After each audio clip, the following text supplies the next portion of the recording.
Dictation 100 शब्द प्रति minute 5 second बाद शुरू। शुरू। अतीत को भुला देना कोई अच्छी बात नहीं, मगर अतीत से बंद कर भविष्य को चौपट कर बैठने से बुरा भी कुछ नहीं। अतीत की कड़वाहटें सबक हो सकती हैं, वे दोहराई न जा सकें, इसके लिए तैयार रहना एक स्वस्थ और सभ्य समाज का लक्षण है। अतीत को मिटाने की जिद से कड़वाहटें खत्म तो नहीं होती, नई कड़वाहटें जरूर पैदा हो जाती हैं। ऐसी ही कुछ बातें सर्वोच्च न्यायालय ने एक याचिका की सुनवाई करते हुए कही। एक वकील ने याचिका दायर कर मांग की थी कि आक्रांताओं की ओर से बदले गए प्राचीन ऐतिहासिक, सांस्कृतिक और धार्मिक स्थानों के मूल नामों का पता लगाने और दोबारा वही नाम रखने के लिए नामकरण आयोग गठित करने का आदेश दिया जाए। इस याचिका को खारिज करते हुए सर्वोच्च न्यायालय ने कहा कि अतीत को वर्तमान और भविष्य पर इतना हावी नहीं होने दिया जा सकता कि भारत अतीत का बंदी बनकर रह जाए। अदालत की इस टिप्पणी से शायद उन लोगों को कुछ सीख मिली होगी जो मानते हैं कि जगहों, सड़कों, इमारतों आदि के नाम बदल देने से इतिहास भी बदल जाएगा। अतीत में आक्रांताओं ने जो किया उसका बदला इस तरह लिया भी नहीं जा सकता। यह कोई नई या पहली मांग नहीं है। इससे पहले भी अनेक जगहों पर विभिन्न संगठन मांग करते रहे हैं। कई सरकारों ने जगहों, सड़कों, बागों, इमारतों आदि के नाम बदले और अपनी रुचि के अनुसार उनके नाम रखे भी हैं। स्वाभाविक ही इसे लेकर कहीं विरोध तो कहीं चर्चाएं होती रही हैं। जगहों, इमारतों, सड़कों आदि का नामकरण इसलिए किया जाता है कि इस तरह हम अपने इतिहास, सभ्यता और संस्कृति से जुड़े व्यक्तियों और प्रतीकों को न सिर्फ सम्मान देते हैं, बल्कि उन्हें सुरक्षित रखने का भी प्रयास करते हैं। भारत सामासिक संस्कृति वाला देश है।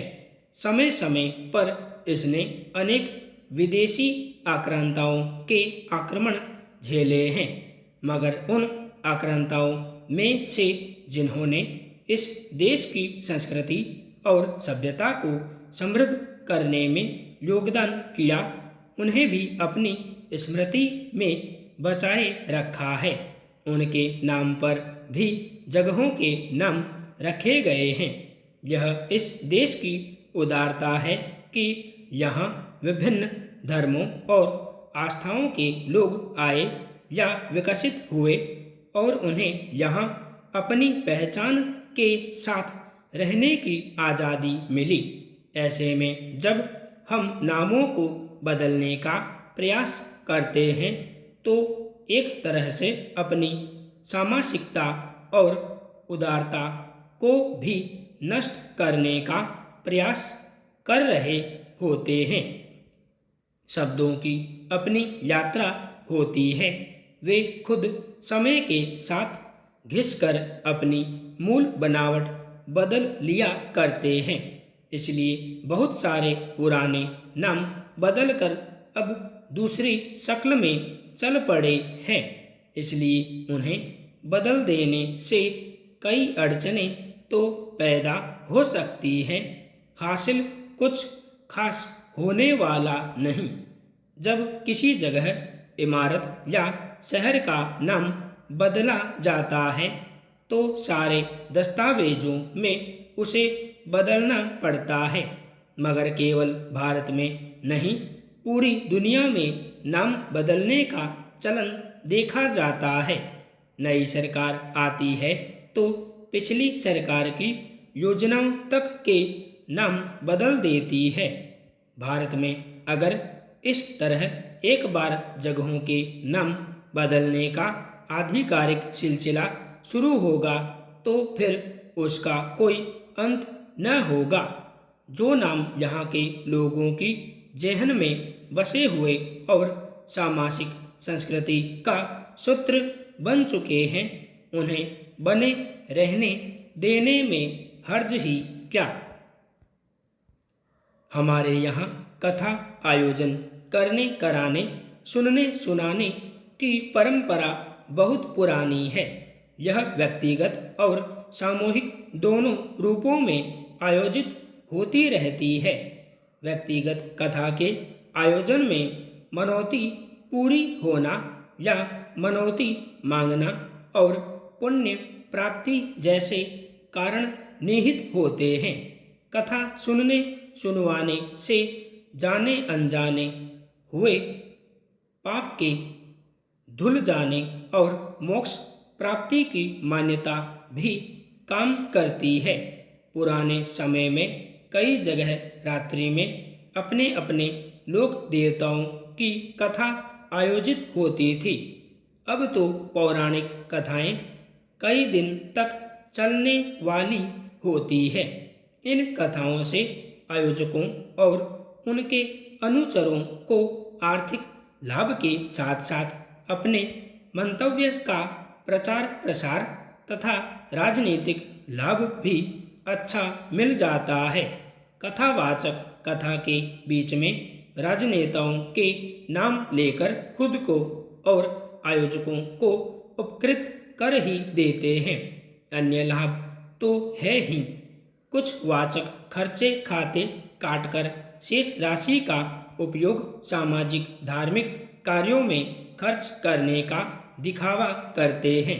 लाखों की अनियंत्रित भीड़ हो तो चोर उचक्कों की भी बल्ले बल्ले हो जाती है। आवश्यक वस्तुएं बेचने वाले मौके का फायदा उठाकर दुगने तिगुने दाम बढ़ाकर धार्मिक श्रद्धा की वसूली में लग जाते हैं। अगर कोई श्रोताओं के पांव तले आकर कुचल गया तो मान लिया जाता है कि उसे मुक्ति मिल गई।